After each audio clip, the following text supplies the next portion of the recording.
സാധാരണക്കാരുടെ അടിയന്തര സാമ്പത്തിക സ്രോതസ്സായ PF കൂടുതൽ ജനസൗഹൃദമാക്കാൻ employees provident fund organisation EPFO 3.0 വരുന്നു. ഈ സംവിധാനം നിലവിൽ വരുന്നതോടെ ജീവനക്കാർക്ക് ക്ലെയിമുകൾ വെറും 3 ദിവസത്തിനുള്ളിൽ തീർപ്പാക്കാനാകും.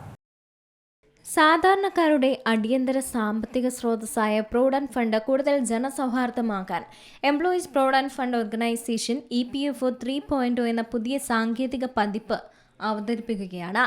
ഈ സംവിധാനം നിലവിൽ വരുന്നതോടെ PF ക്ലെയിമുകൾ വെറും 3 ദിവസത്തിനുള്ളിൽ തീർപ്പാക്കാൻ സാധിക്കും. കൂടാതെ ഓട്ടോ സെറ്റിൽമെന്റ് ക്ലെയിം പരിധി 5 ലക്ഷം രൂപയായി ഉയർത്തുകയും ഭാവിയിൽ UPI ATM കാർഡുകൾ വഴി തത്സമയം പണം പിൻവലിക്കാനുള്ള സൗകര്യം ഒരുക്കുകയും ചെയ്യുന്നുണ്ട്. എന്നാൽ പിൻവലിക്കൽ എളുപ്പമാവുമെങ്കിലും കടുത്ത നികുതി നിയമങ്ങളിൽ മാറ്റമില്ലെന്നത് വരിക്കാർ പ്രത്യേകം ഓർക്കേണ്ടതുണ്ട്.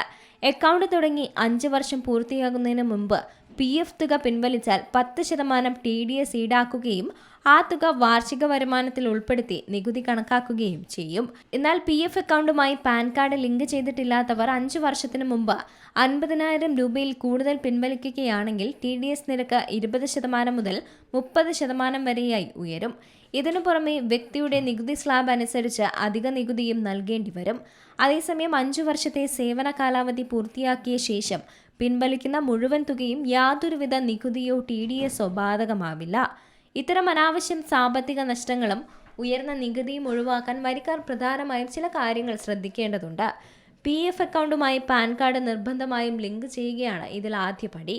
അടിയന്തര സാഹചര്യങ്ങളിൽ വലിയ തുകകൾ ഒന്നിച്ച് പിൻവലിക്കുന്നതിന് പകരം ഭാഗിക പിൻവലിക്കൽ നിയമങ്ങൾ അഥവാ പാർഷ്യൽ വിഡ്രോവൽ പ്രയോജനപ്പെടുത്തണം.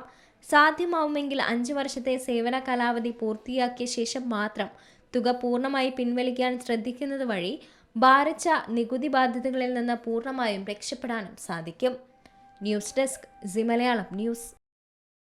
ഏറ്റവും പുതിയ വാർത്തകളും വിശേഷങ്ങളും വിരൽത്തുമ്പിലറിയാൻ സി മലയാളം ന്യൂസ് എല്ലാ ഡിജിറ്റൽ പ്ലാറ്റ്ഫോമുകളിലും ലഭ്യം.